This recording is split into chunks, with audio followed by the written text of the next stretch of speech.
So, speaking of Christmas, I want to start us out with a question. Saying we have a mixed audience here. So let's imagine, if you will, that God exists. Okay? And if he exists, and he wanted to let you know that he exists, what would he do? She. Or she. You know, equal opportunity right now.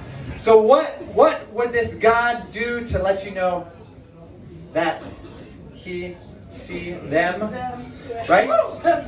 So there's a story of Christmas, and it's very interesting. Do you know the first people that hear about Christmas, who they are? Mary? Maybe. But the first people that hear that this baby Jesus is born are this group of shepherds. Okay, has anybody ever met or worked as a shepherd? Worked as a shepherd? You were a shepherd, okay. I met.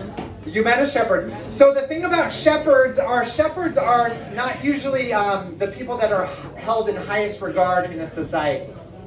They're usually children and older people. They are usually uneducated. They live with sheep, which means they don't shower a lot. They don't have the best hygiene. And yet, when Jesus is born, the Christmas story goes that this angel appears to these shepherds in a field. And when the angel appears, it's like, boom! And the shepherds are scared. They fall on their faces because, has anybody here ever seen an angel? I haven't seen an angel. But every time that people see angels, they actually fall down as if dead. Because there is something amazing about an angel. And the angel says, I have great news for you.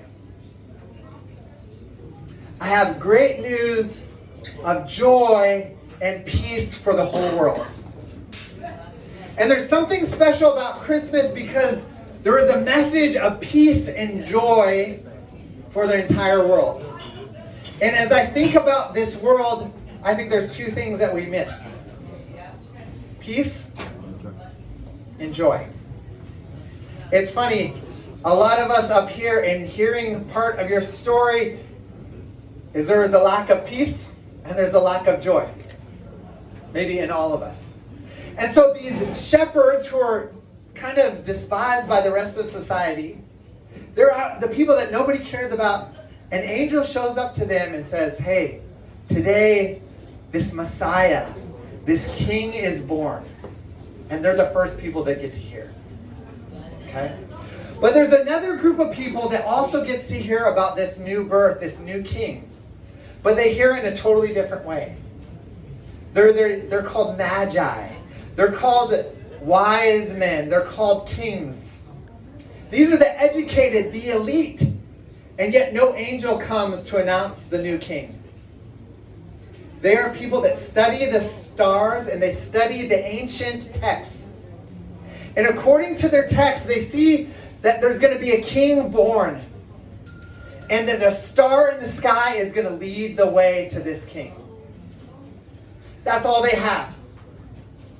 But they follow the evidence, and it takes them to a place called Bethlehem. And then they ask the leaders, where is this new king to be born? And they go and they see him.